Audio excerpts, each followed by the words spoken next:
आपका स्वागत है। दिल्ली की एक अदालत ने आम आदमी पार्टी के विधायक नरेश बालियान की जमानत याचिका को खारिज कर दिया है। बालियान पर महाराष्ट्र संगठित अपराध नियंत्रण अधिनियम के तहत आरोप है।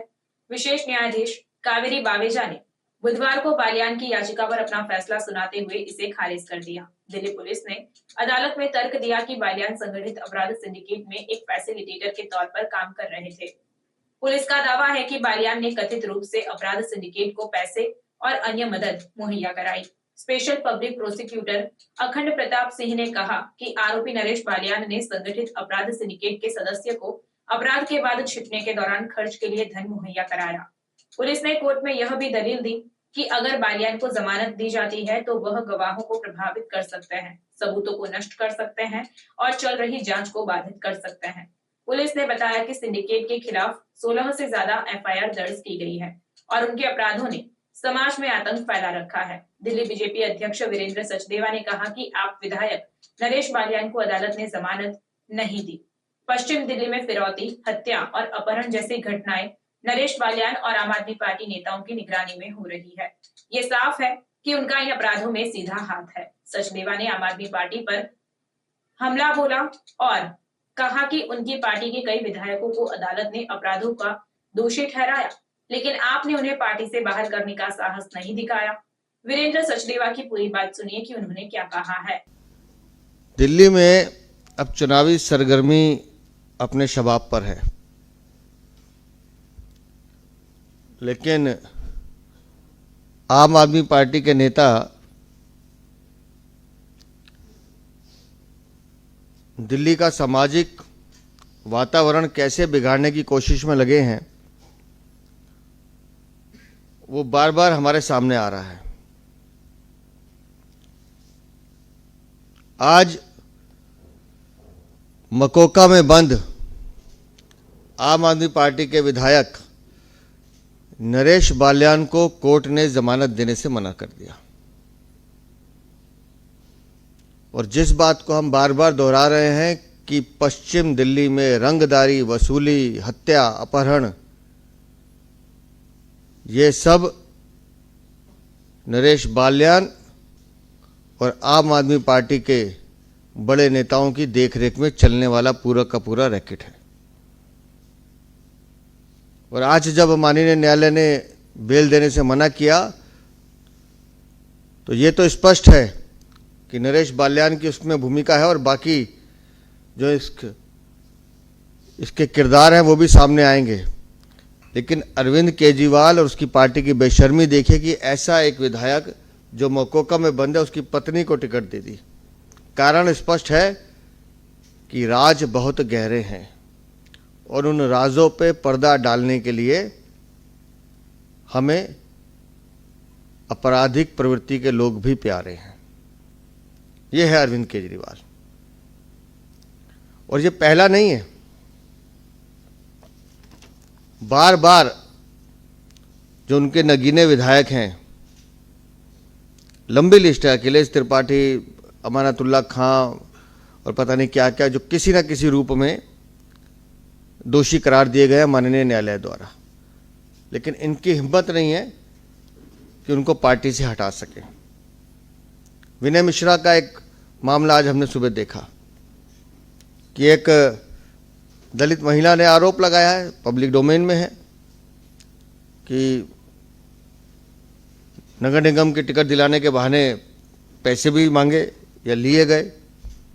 मुकदमा चल रहा है। जब टिकट नहीं मिलने पर पैसे वापस मांगे तो फिर जाति सूचक शब्दों का प्रयोग किया। विनय मिश्रा है जो एक्स एमपी मोहम्मद मिश्रा जी के बेटे, उनके साथ चल रहा है। ये वीडियो देखिए। मैं इनके साथ 25 साल से राजनीति में थी, तो जब 2020 में जब मोहम्मद मिश्रा जी का बेटा टिकट लाया तो मुझे आम आदमी पार्टी ज्वाइन करवा दी। फिर उसके बाद इन्होंने पार्टी फंड के नाम पे मेरे से 10 लाख रुपए विनय मिश्रा ने खाए, इसकी कंप्लेंट करी। उससे ये छीड़ कर इन्होंने क्या करा कि ये 15 नवंबर। आपने क्या उनको कोई पैसा दिया है? हाँ जी। कितने पैसे दिए? वो 10 लाख रुपए दिए। किस चीज के लिए दिए? इन्होंने मुझे पार्टी फंड के नाम पे मेरे से मांगे थे। किस लिए? टिकट के लिए कि पार्टी फंड लगता है। अच्छा, कौन सा टिकट आपको दिलवाने के लिए? एमसीडी का 2022 में जो एमसीडी का चुनाव होना था जी। और क्या टिकट मिला आपको? जी नहीं मिला। अच्छा, तो फिर अब अदालत में क्या सुनवाई चल रही है? जो अदालत में जो मैं न्याय के मंदिर के बाहर मैं खड़ी हूँ, जो मेरे साथ 15 नवंबर 2023 को जो ये घटना जो मंगोलपुरी पुल के पास मंगोलपुरी, जब मैं अपने भाई को भैया दोज करके आ रही थी अपने बेटे चिराग के साथ, इन्होंने हमारी मोटरसाइकिल के आगे अपनी गाड़ी लगा दी और इन्होंने जाति तुच्छ शब्द बोले, गंदी गंदी गालियां दी और जान से मारने की कोशिश करी। हमारे पीछे इन्होंने क्या करा कि गाड़ी चलो तेरा रोड पे एक्सीडेंट मैं करता हूँ, इस तरीके से। हाँ, तो रोड पे एक्सीडेंट मैं करता हूँ और हमारे पीछे गाड़ी लगा दी। इसकी मैंने जनकपुरी जब मैं पहुंच गई हूँ, तो जब मैंने पुलिस को सूचना दी, पुलिस ने फिर अगले दिन जाके मैंने डीसीपी साहब को मैंने कंप्लेंट भी दी, मंगोलपुरी थाने भी गई मैं, और फिर उसके बाद कमिश्नर को चुनाव ये SC/ST विभाग में मैंने सारी जगह कंप्लेंट करी थी। इन्होंने क्या करा कि अपनी पावर से इन्होंने मेरी FIR नहीं होने दी और FIR भी लेट हुई, जब काफी लेट हुई और उसके बावजूद FIR 31 जनवरी 2024 का FIR काफी लेट पुलिस ने FIR काटी। अब आपके जो आरोप हैं, क्या उसके ऊपर अदालत ने कोई संज्ञान लिया है? कोई आरोप वगैरह तय किए गए हैं? नहीं, हो गया आरोप, चार्ज लग गया है विनय मिश्रा पे जी। हाँ, आरोप उन पे घोषित हो गए, वो दोषी हो गए हैं। अब उसके बाद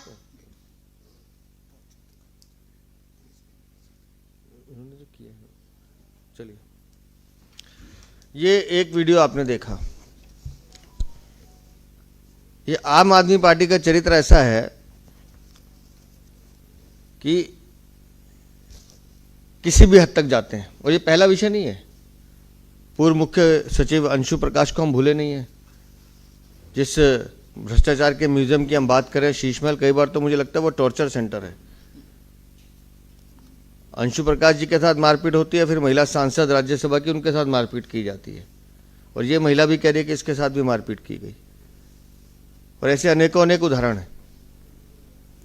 और दिल्ली में सामाजिक सद्भाव और शांति बिगाड़ने के लिए मुझे कई बार लगता है कि आम आदमी पार्टी के पास कोई स्लीपर सेल है जिसका वो उपयोग करती है। कल हमने प्रेस कॉन्फ्रेंस में जिस जुवेनाइल का जिक्र किया, आप सोचिए कि एक जुवेनाइल है, 400 से ज्यादा स्कूलों में मेल करता है, सारे पब्लिक स्कूल हैं, कोई सरकारी स्कूल नहीं है। तो उस मासूम बच्चे के पास इतना बड़ा डाटा कहां से आया, कभी किसी ने सोचा?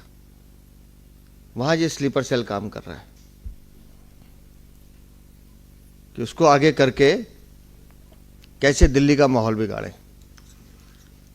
फिर उसके पिताजी की जो एनजीओ का समर्थन अफजल गुरु के साथ, अफजल गुरु का समर्थन आतिशी मारलाने के माता पिता के साथ, तो ये पूरी चेन घूम फिर कर आम आदमी पार्टी। फिर संजय सिंह कहते हैं सबूत दिखाओ। संजय सिंह कहते थे पाकिस्तान पे भारतीय सेना ने हमला किया, तो सबूत दिखाओ। और खुद इनकी मुख्यमंत्री कई बार जब प्रेस कॉन्फ्रेंस करती हैं तो बड़े गंभीर शब्दों में बोलती हैं, हमें सूत्रों से ज्ञात हुआ है। आपको तो सूत्रों से ज्ञात होता होगा, यहां तो पुलिस जांच करके बता रही है, जांच अभी चल रही है इसलिए एनजीओ का नाम नहीं बता रहे हैं। इतनी साधारण सी बात सबको समझ में आती है। और ये किस हद तक जाते हैं कि डीप फेक वीडियो बनाते हैं। देश के माननीय प्रधानमंत्री नहीं छोड़ते, माननीय गृह मंत्री नहीं छोड़ते, भाजपा के अनेक नेताओं के बनाए, कोई दिक्कत नहीं है। लेकिन बाबा साहब अंबेडकर को नहीं छोड़ा, उन्हें भी वीडियो में अपने साथ ले आए अरविंद केजरीवाल। ये स्थिति जो है ये शर्मनाक है। आपको तय करना पड़ेगा कि आपको राजनीति किस स्तर पे लेके जानी है। आप झूठ बोलकर, भय दिखाकर, डराकर दिल्ली को नहीं जी सकते अरविंद केजरीवाल। और जो धोखा आपने दिल्ली को दिया है, जो चोरी आपने की है, जो भ्रष्टाचार आपने किया है और जो अपराधियों को पालने का काम आपने किया है, दिल्ली की जनता तो उसकी सजा देगी आपको। और मैं अभी से कह रहा हूँ, आज हम 15 तारीख में हैं, लगभग 16 और 3 19 दिन के बाद प्रचार बंद हो जाएगा। 21वें दिन वोट डलेंगे। आप देखिएगा, मैं आज कह रहा हूँ, आम आदमी पार्टी अब धीरे धीरे धीरे और सांप्रदायिक सद्भाव बढ़ाने की कोशिश करेगी और बिगाड़ने की कोशिश करेगी, अपने स्लीपर सेल को और एक्टिव करेगी। और जितने इनके आपराधिक प्रवृत्ति के विधायक या इनके उम्मीदवार हैं, वो गुंडई पे उतरेंगे। लेकिन मैं आप सबको, आम आदमी पार्टी के जितने नेता हैं, उनको बड़ी विनम्रता के साथ कह रहा हूँ, ये दिल्ली हमारी दिल्ली है। इस दिल्ली का सांप्रदायिक ताना बाना हम बिगड़ने नहीं देंगे। और अरविंद केजरीवाल, आपसे तो मैं हाथ जोड़ के विनती करता हूँ, चुनाव आएंगे, चुनाव चले जाएंगे, लेकिन ये समाज, ये कल्चर, ये संस्कृति, इसने यहीं रहना है। तो इसको खराब करने की कोशिश मत कीजिए।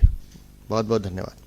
अगर आपने हमारा अभी तक चैनल सब्सक्राइब नहीं किया है तो कृपया चैनल सब्सक्राइब कर लें, लाइक करें, शेयर करें, कमेंट करें। तो मिलते हैं फिर किसी और खबरों के साथ। नमस्कार।